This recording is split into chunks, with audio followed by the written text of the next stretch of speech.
Well, good afternoon, good morning, or good evening, depending on where you are in this world, and welcome to today's webinar.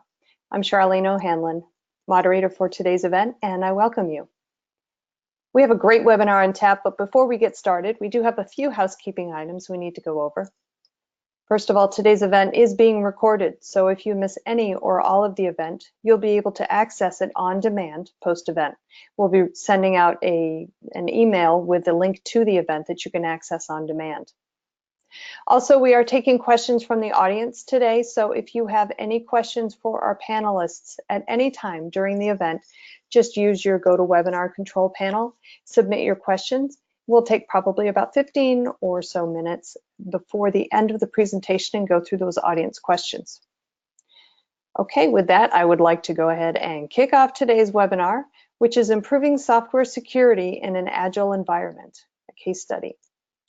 Our speakers today are Matias, Madou, who is CTO of Secure Code Warrior, and Alexandre Pluvinage, Head of Cybersecurity and Fraud Awareness at ING Belgium and ING BD Netherlands. Welcome, gentlemen. Thank you for joining me today. Thank you very much for the introduction. Hi and welcome to this webinar. I'm Matias Madou, your host and CTO and co-founder of Secure Code Warrior.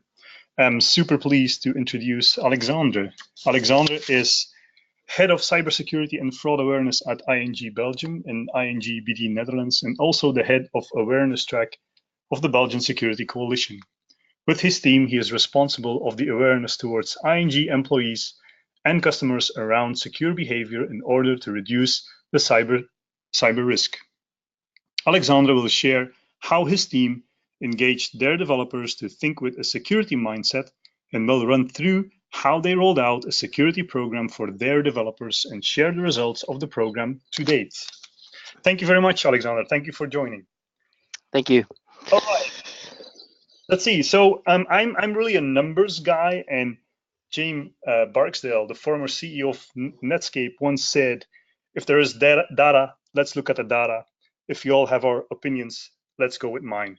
So with that, I would like to go through some numbers. And before we do so, I would like to go back to you, Charlene, and get a poll started, please.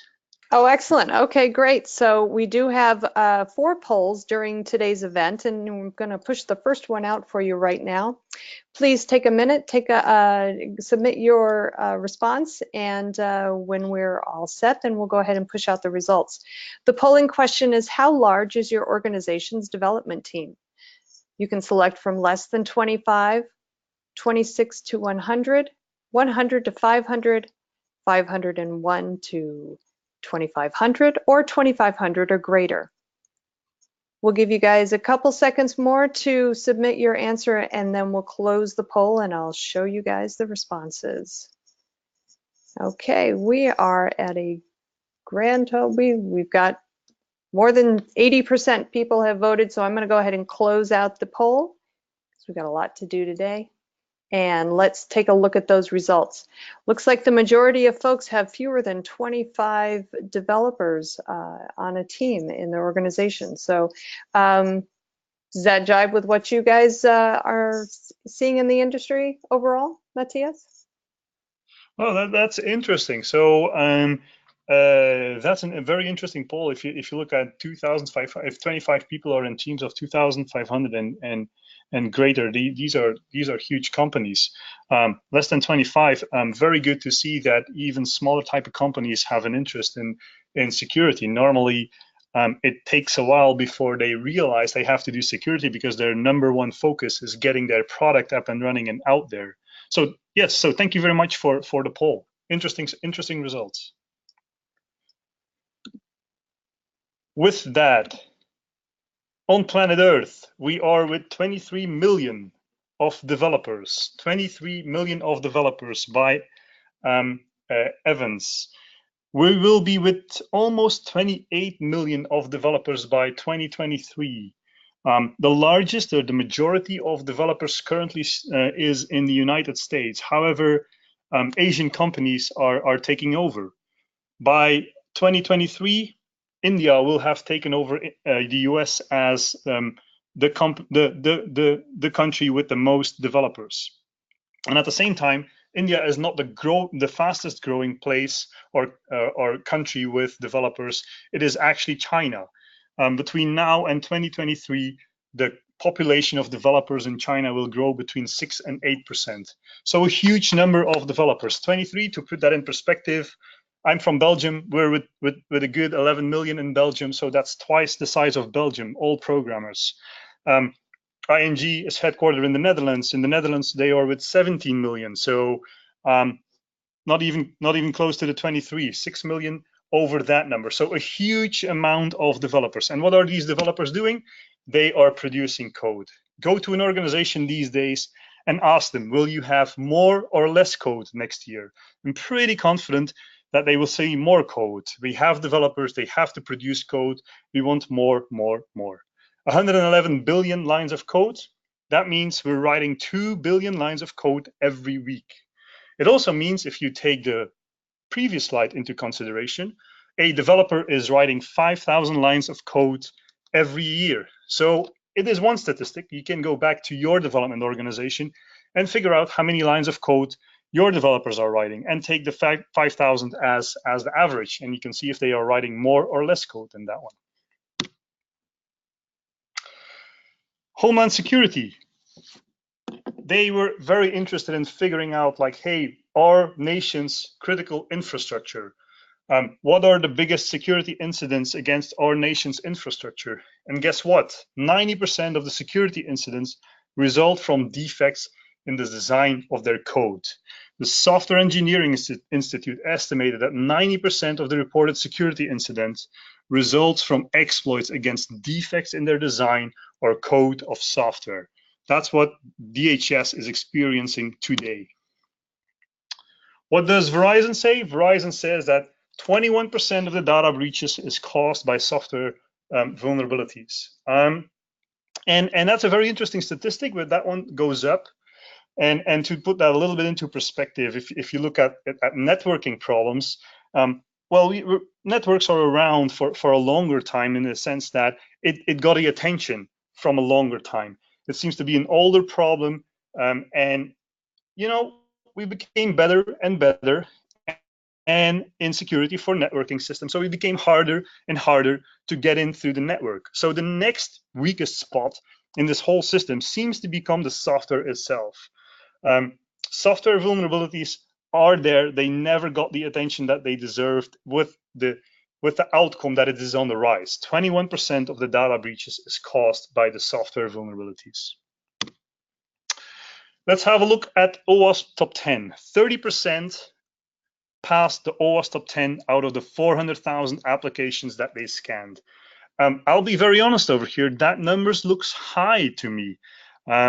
When from industry experience, from what I see, when people do scans, when people do penetration tests, they definitely try to fix, and I'm saying try over here, they definitely try to fix the critical issues, which means they definitely gonna look after the A1s, the number one problem with OWASP top 10. They sometimes get to number 2, they sometimes get to number 3, but from number 4 on, they realize they have to get into production. They realize they have to get the software out of the door, and they no longer kind of care. They just sign off on security and they get it out. So 30% seems to be high. At the same time, this is only the OWASP top 10. So if we cannot get even the top 10 correct, that means a lot about our software that we're producing. If you know that certain solutions out there find 700 different categories of problems, then I would say getting the top 10 right is the bare minimum for your software. 1 in 3 of newly scanned applications had SQL injections over the last 5 years. I would argue that maybe 2 out of 3 do not have a database. Anyway, I think SQL injection, it's a very old problem. A decade ago, when I was a researcher at my previous company, for Christmas, I received an XKCD from my manager, which was signed. And that was exactly 10 years ago. It was a joke about SQL injection. That was not new at that time. That was already an old problem 10 years ago. And still 1 out of 3 of the newly scanned applications contains that same problem. And let's dig a little bit deeper into SQL injection. 24% of the hacks are caused by SQL injection, says TrustWave. Interesting over here, what I find interesting is if you look at the SQL injection wiki page, at the bottom of it, they actually enumerate all the problems or all the publicly known problems of SQL injection. Apparently, in 2015, that stopped. Does that mean there's no longer public appearances of SQL injection? No, they just gave up. They gave up recording all the SQL injections out there in the wild. All right. And why is SQL injection so important? Well, it really, really goes to the core of a particular company, the database. If you go through SQL injection, you go to the meat of an organization, and 9 out of 10 of the organizations, the meat of the organization is truly into the database. So I would like to put the numbers a little bit into perspective. There's one number that I didn't put out there, which is the number of exploitable problems per 1,000 lines of code. Again, there's a lot of things out there. Some people say it's five exploitable problems per 1,000 lines of code. Some people say 50. The lowest number that I found was 0.05 per 1,000 lines of code. Remember from the start, an average developer writes 5,000 lines of code, which means he introduces 0.25 exploitable problems per year. All right, that means you only need 4 developers in your organization, and they will introduce in 1 year's time 1 exploitable bugs. 4 developers, that's it. So take into consideration 1 in 3 apps have SQL injection. Take into consideration 24% of the hacks are caused by SQL injection. I would argue that if you have a database and you're not looking for SQL injection, or you're not training developers to write secure code from the start, I think you really should start looking into that. Anyway, you can say with statistics, you can prove anything, right? And that is maybe true, but just look at reality. Twitter, they know what they're doing in terms of security. They try to really do their best. And in fact, if you think about it, Twitter, it's 140 characters. Now it's more, but in the old days, it was only 140 characters. How much security do you need to protect 140 characters? They made the news a couple times, and the last time was really about their passwords. And again, from a security perspective, from the data that I know, they were doing the right thing. They were storing the passwords the correct way into their database. However, they were also logging the password right before they did the hashing. They were logging the password in plain text into their loggers. So I would say even the best people can get it wrong. So, it's a never-ending story. Charlene, I would like to go back to a poll, please. Excellent. All right, let's go ahead and push out this next poll question. What are the biggest obstacles in engaging your development team in security? You can see you have 5 answers to that, and go ahead and make the choice that best describes your organization. Time pressure, seen as not their job, insufficient training, not a priority for management, or that ubiquitous other. So go ahead and make your selection, and we'll give you guys a couple seconds more to get the selections in, and then we'll close the poll and we'll take a look at the results again. Also, a reminder, if you have a question for any of our panelists while we are going through the discussion, just use your control panel and submit your questions. We'll take about 15 minutes near the end of the event and go through the audience questions. Okay, I'm going to go ahead and close out the poll now and push out the results. Looks like it's almost pretty evenly spaced between time pressure and insufficient training. What do you think? Similar to what you're seeing or hearing out in the wild? Absolutely. So I think time pressure is for us the number one. Seen as not their job, I thought would be and come up as number 2. Insufficient training is very interesting, and I think our audience is a little bit skewed because of what we're doing. So yes, so time pressure is definitely number 1, and I was expecting to not be seen as their job a little bit higher. Not the priority to management. That mileage varies a little bit on the audience that you're talking to. So thank you. Interesting. Well, so I would like to go into two things where we see that there's definitely a problem or a misstep. So the first one over here is right to left is backwards. What do we mean with that? Well, let's ask ourselves, we want to provide a service that transports stuff from A to B. And let's think about the real world. We want to build something to transfer stuff from point A to point B. Let's first talk about civil engineering. Civil engineering is quite old. It went through a lot of transformation. The oldest thing that civil engineering can find back to is 4000 to 2000 BC in Egypt. That's where the first things around civil engineering popped up. So it has evolved over time. It has evolved over a good 4,000 years. And this is the end result of moving something from point A to B. You can actually build huge constructions which are robust. This is, for example, the Harbor Bridge. It is, in development terms, released in 1932, and it carries rail, vehicle, bicycles, pedestrian across the bridge. It's robust, it's well done. There's not constant like updates. It's not that every day there's something there needs to be updated something on that particular bridge. No, it is a robust thing. Yes, it does need maintenance, but it's not on a day-to-day basis. You know, is it secure? Well, it is kind of secure. It is secure for the most part, except if a wallaby crosses it, they may close down the bridge for a day. That's what happened 6 months ago. Anyway, let's look at software engineering. If you ask a software team to transport something from point A to point B, and we use an analogy over here, then this is what they will build. They will say, you know what, this is fully functional. This is very cost effective. It is constructed really quickly. It does what it should do. It sometimes looks nice, but security or safety, well, that's really an afterthought.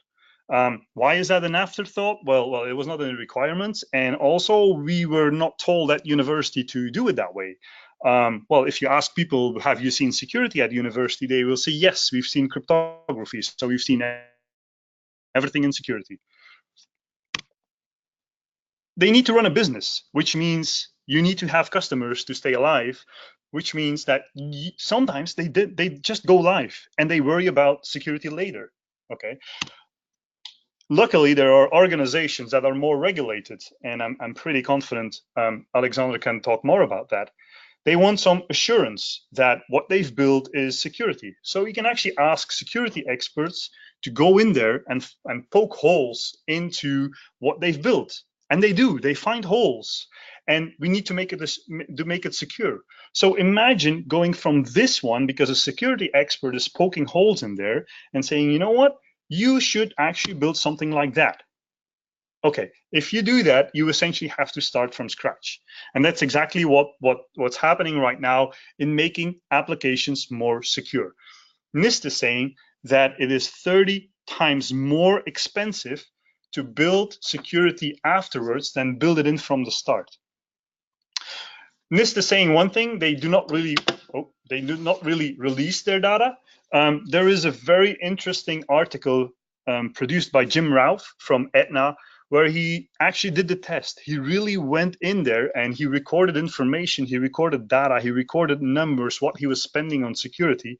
And that is really, really interesting, where he is saying, you know what, if we fix a problem in maintenance mode, it costs us $14,000. Where if we fix something in requirements mode, it actually costs us close to $140. These are actual numbers. These are actual numbers compiled in an actual organization. So let's go with the numbers. It is much cheaper to fix something early on than let it happen and let it slip into production. The bottom line here is software security needs to evolve. We need to really build in security from the start. Security versus development is an unfair game. Oh, sorry, Charlene, can we have another poll, please? Absolutely. Let's do our next poll. I'm going to go ahead and throw it out there for you. How large is your application security team? You have one of 5 selections there. We don't have an application security team, and if you don't, shame on you. 1 to 2, 3 to 5, 5 to 10, or 10 plus. Again, It's we'll going to be give you very good. guys, yeah, Yeah, it's gonna be, because these are because gonna we be, have a lot of people with a small number of developers in total. So I fear the worst here. well, let's hope it's the results are Hopefully I'm better than you wrong. expect. Yes. So Yes. while we give these guys a couple more seconds, I just want to remind the audience that if you have a question for Matias or Alexander when he gives his presentation, please don't hesitate to use your control panel. Just get your question in, and we'll take some time before the end of the event and get through those audience questions. Okay, I'm going to go ahead and close the poll now and push out the results. Oh, this is what you expected, isn't it, Matias? Well, we all have to start Yeah, somewhere. We all have to right, I start guess somewhere. so. But it is heartening that the next highest number is 28%, and then there's 1 to 2 people is Well, better than no people. still, we saw so there are a lot of people had a lot of developers, and a lot of people had a small amount of developers. So I was expecting the first one, but I was also actually hoping that a lot of these organizations were in the 10 plus. So Mm. if you have a lot of developers, if you have 5,000 plus developers, I truly hope you have more than 10 application security people. So thank you. Interesting. Yes, I'll hide the results now. Let you get back to it. All right. So let's look at the industry. Let's look at our industry. And first of all, I would like to throw out a BSIM number. BSIM says that per 100 developers, there's 1.6 application security people. 1.6 people. They have to train, guide, help, steer, and help all the developers, all the 100 developers on a day-to-day basis. It's nearly impossible. Okay. Why did I write down 1 over here and not 1.6? Because I'm convinced that the actual number is lower. Why will be the actual number lower? You will say, well, BSIM, it's based on data. They gathered data from the field from over 100 companies, 100 large organizations. It is something real. That is true, but the fact that they are in the BSIM study means that they already thought about application security. So there's a lot of companies that are not in the BSIM study that have not thought about application security. So I think the 1.6 is really the high mark, unfortunately, the high mark in this study. All right. Builders and breakers. Builders, there's definitely, so they are with 100, and the breakers, well, 1.6. They also should help them, but they're more often breakers than trying to help them. And the builders, they build a piece of art, according to them. It's their baby. They're super proud of it. And then a unknown person or unknown bunch of people comes in, they look at their baby, and they tell the builders, they tell the developers how ugly it is. That is the main reason why they always start on the wrong foot. 9 out of 10 do not have a real solution. So SQL injection, oh, 1 second. So SQL injection, you have an attack vector. They tell the breakers, you know what, if you put this attack vector into your application, it's going to break your application. And the builders are willing to, give us some help, tell us what to do, tell us to make this secure. The breakers, unfortunately, they can point out the problem, but that they cannot pinpoint the exact problem into the code, and they cannot give an exact answer to, like, how do I actually fix that particular problem in code. So quite often they give high level answers like, you know what, you need to use input validation and you need to use output encoding, stuff like that. But builders still need to translate that into their own technology, into their own stack. So from the start, there's already that tension between how breakers come into the game and how builders observe the breakers. It's also definitely an unfair game in the sense that the builders always have to have it right. And when the breakers come in, it's actually an easy job because first of all, you do not tell the builders how to build the stuff. And second, you only have to find one problem to succeed, while the builders always have to have it right. So what's the solution to this problem? We think that empowering developers is truly the solution to this problem. And how can we help developers? How can we guide them? There's actually good resources out there. But one thing I would like to first say is, if you talk about OWASP, the stuff that people know is the OWASP top 10, the vulnerabilities that can be made by developers. The second thing that people know about OWASP, or that they're proud of, is most often the penetration testing guide. It's how you break stuff. So it seems to me that breaking stuff is very sexy, while building stuff at the same time seems to be the hard problem that a lot of people like to leave behind, where they say, well, this is too hard. We have to always have it right. There's good stuff out there. There's good stuff out there from OWASP, and unfortunately, not a lot of people know this. They are more focused on breaking stuff than on building stuff. With that, I would like to hand it over to Alexandre. Thank you, Matias. So yeah, I would like to talk about Secret Code Wire and how we use it at ING. But before that, we have a poll for you just to know how do you train your developers if you do so. Yeah, okay, we'll go ahead and launch that. This is the final poll today, so hopefully we'll get everybody involved in it. Question is, how is your organization currently upskilling your developers in secure coding? You can select from one of the following: computer-based training, online training courses, in-classroom training, on-the-job training, or we don't currently offer any training for our developers. I sure hope there aren't many people answering that one. Okay, so we'll give you guys a couple more seconds to get your selection in. And meanwhile, last time I'll say it, if you have a question for our panelists, go ahead and use your control panel. We'll take the questions about 10 or 15 minutes before the end of the session. And with that, I'm going to go ahead and close out today's poll, and we'll share the results. Okay, it looks like the majority are doing online training courses, but the second largest is they don't offer any training for our developers. So Alexander, that seems to be kind of just a recipe for disaster. Yeah, and I have to say, well, except for the last one saying that you don't offer training for developers, we tried almost all of them. And if we come back to the slide deck, you will see that, well, we had the same issue that everyone, or we had the same issue as everyone. And Matias, if you can, yeah, thank you.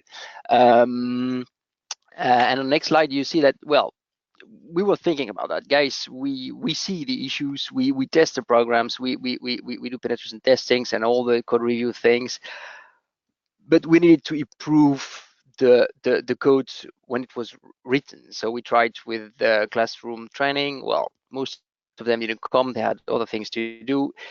Was not okay. So we said, okay, maybe if this in front of the computers, let's do the online training, which was not a success either. And that's when actually, yeah, someone I know well from Enviso come to me saying, I know maybe there's a solution here in the market. It's completely new. You should test it.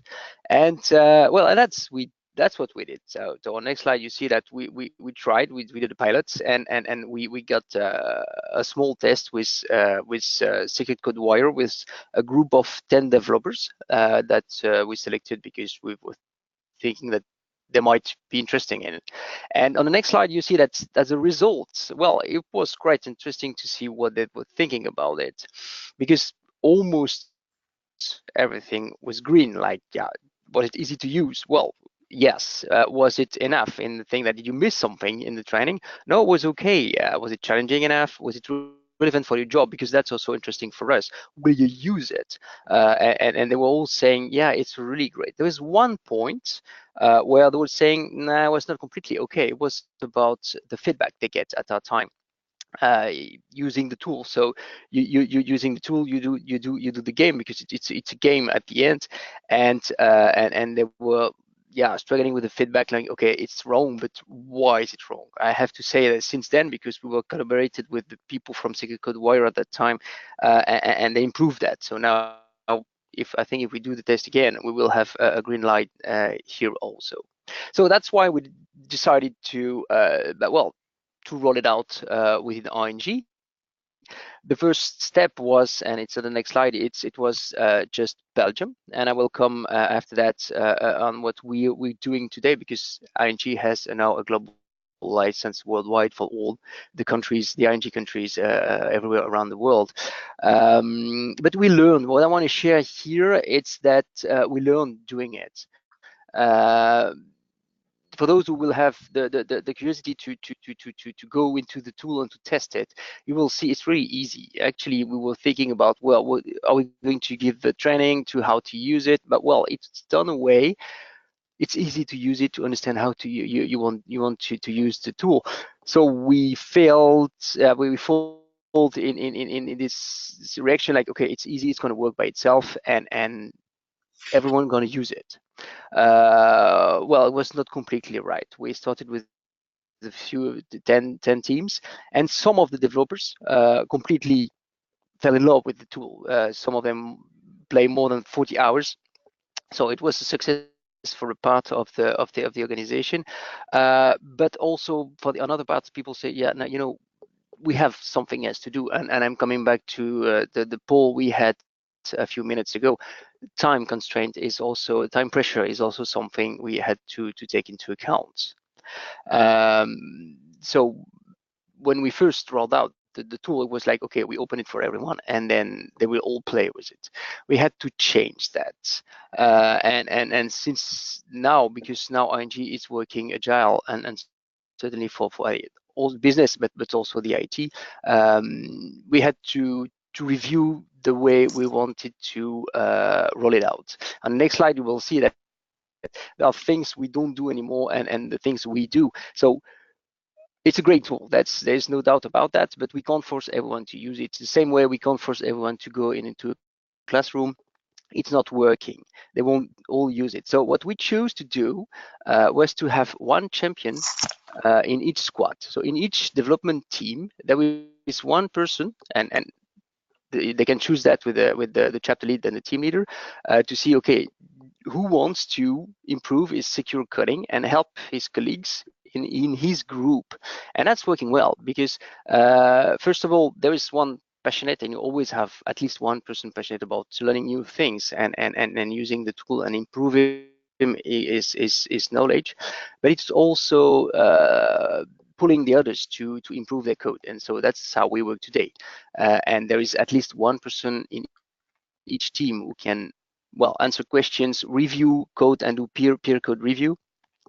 But that's not enough. You still need to be behind, and the tool is great, because in the tool you have this competition mode where you can organize competition between developers, and that's working well. That's something we also do, having an evening, you have pizzas, you have drinks, and they play. It's a game, so they really play at the end of the afternoon, and that's also working to get the buy-in of all the developers. Now, how do we use it today? Because we have these licenses for all the company. On the next slide, you see that we use Secure Code Warrior today for 3 categories of people within the organization. First, and that's logical, it's the dev engineers. So we have, everyone can access it, but at least 1 or 2 person by squad and by team. But we also use it at human resources.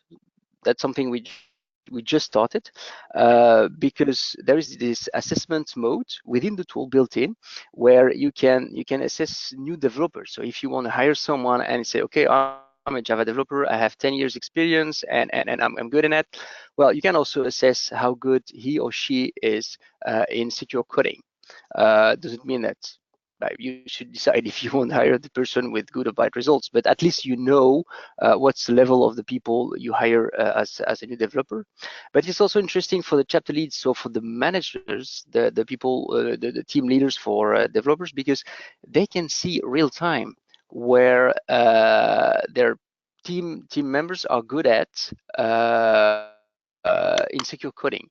So you can say, okay, guys, we're going to develop a new, I don't know, authentication tool, but you can also see within your team who's good in secure coding in authentication.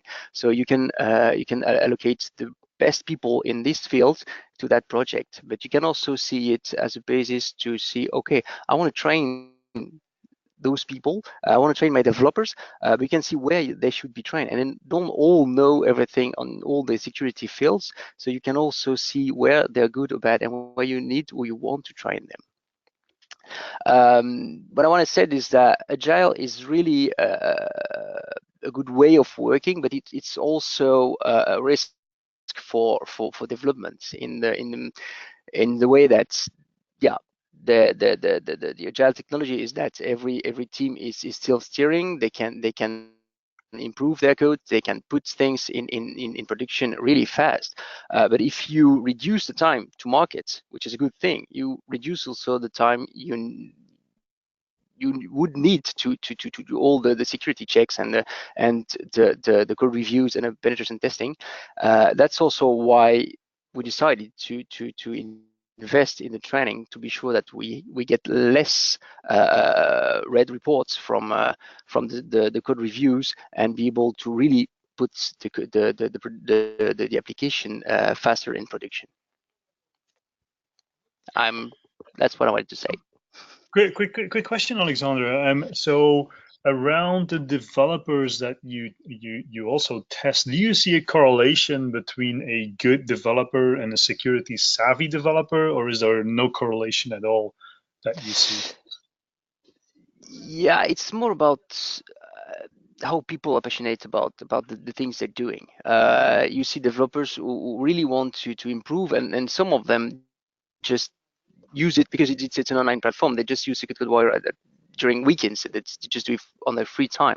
But it's more about how people are passionate about the job, so they will trying to improve their capabilities in secure coding by themselves. But you also have people who just do the job, and that's this you have everywhere. Yeah, but so like the 41 hours, what was that person's motivation truly? Like were there some prizes involved, or what was the idea? It's a she's a geek. She's a geek. She's doing a lot of things around secure development and coding and things during our free time. But Wow. she's like that. She's doing coding from the moment she wakes up and until the moment I think she's dreaming about code. No, very nice, very good that you get that you guys have people like that that Yeah. are really dedicated to code. That is very good. All right, so I thank you very much, Alexander, to show your view on how the program is working within ING. Charlene, I would like to open it up for questions, and we would like to hear what Alexandra and myself can answer for the public. Okay, great. First question actually is for Alexandra. In your role, where in the priority list does people and developers sit, and why? The question is high, but the answer is high, but the answer is also that everything is high. In a bank, all employee might be targeted to by an email or something like because they want to get in, and it's for all banks all around the world. So we have to be really good in security in general. That's also why our applications need to be completely secured. The training of developers is one of all the elements we have to be sure that at the end the application we put in production are safe for our customers. That's very important. So training developers from the first day they get in the bank is a really high priority for us. That's something when I look at new developers, most of them are young people, completely passionate, and they can produce really fun and well-working application. And most of the time, it's also you have a good design and a good customer experience. But there is something they didn't learn at school. It's secure coding. We have this issue all around the world because teachers in IT schools, they don't know about that, like a lot of people. It's something quite new on the market, and the people who are teaching the new developers, most of the time it's something they didn't learn, and they don't know how to teach to new IT guys. So I think it's today organizations and companies' responsibility to get their developers good in secure coding. So I think you're touching on a very good point, Alexander, which is the fact that universities do not. Well, I cannot say anything because I know a couple of universities are doing really good. Even in Belgium, I know a couple of universities that we're working with that are really good. I'm not going to call them out because otherwise the others will feel bad. But I think there's not enough done in the curriculum at universities. There's still always something very specific to your organization that you want to teach, how to develop secure code, for example, or how to produce secure code within ING. But I think the fundamentals, the basics, let's call it the OWASP top 10, should be there for them at university. Okay, great. Moving on to the next question then. What are some tools that you recommend to use during development to identify vulnerabilities? Maybe that's for you, Matias. So tools that I use during development, what I think should be done is I think you should optimize your budget. I think there's no one solution that will do everything for you. So I would like to see a healthy mix of training and tooling and education and everything are across the SDLC. So you're not going to solve the problem with putting a bunch of pen testers in place. You're not going to solve the problem by putting a static analysis tool in place, and you will not solve the problem by putting training in place. You will solve the problem if you have a healthy mix of everything. If you have, during your development work in the SDLC, if you have your touch points where you do something that will contribute to producing secure code. It starts with training, it starts with guidance when they write code, it starts with checking what they're writing in a static analysis solution. It helps to have a QA environment that is looking for vulnerabilities, for security problems. You need to have a team that is testing your code, call it penetration testing, white hat hackers, and you do have to monitor your code in production. So there's no one size fit all solution out there. What I highly recommend is to do along the way something and measure. I'm always a big fan of measuring. You have to see an ROI. You have to figure out what did it cost me and what did it brought to me. For example, if you're having, for example, a static analysis solution in place, you have to measure how many problems you're fixing. You don't have to measure how many problems you're finding, because that's one thing. They find stuff. You really have to figure out, are we fixing stuff that is contributing to security? Finding stuff, everybody can find stuff. Fixing stuff is the hard part. So I would say of tooling, I'm not going to call out names here, but because actually it depends also on the technology stack. If you're heavily on C, there are definitely solutions that work well on C. If you're a Java shop, find the solution that works best on your Java solution. If you have a mix of pretty much everything, unfortunately, I think you have to have a healthy mix of a lot of tooling then. So find the solutions that work for you, and do not stare at one solution, because whatever they promise you, it's not going to fix all your problems. I'm not sure, actually, Alexander, how do you see from a higher level what should be done? Well, I won't tell you about the protections and the tool we use within the bank, because No, but just in general. but I completely agree with you with the fact that there shouldn't be only one solution, and that secure coding should be part of all the production process, from the first moment when the developers is writing code until the moment the application is put in line, and then also after that, like responsible disclosure, when you have white hackers testing your applications, that's something that you should have all the way. Okay, All right, great. The next question, what advice can you give other organizations that are rolling out a security awareness program? So, Well, yeah, Matias, go on. I will. oh no, Oh, sure, go ahead, Alexander. Take that one okay. first. No, well, I think you need to find the tool that's working for you.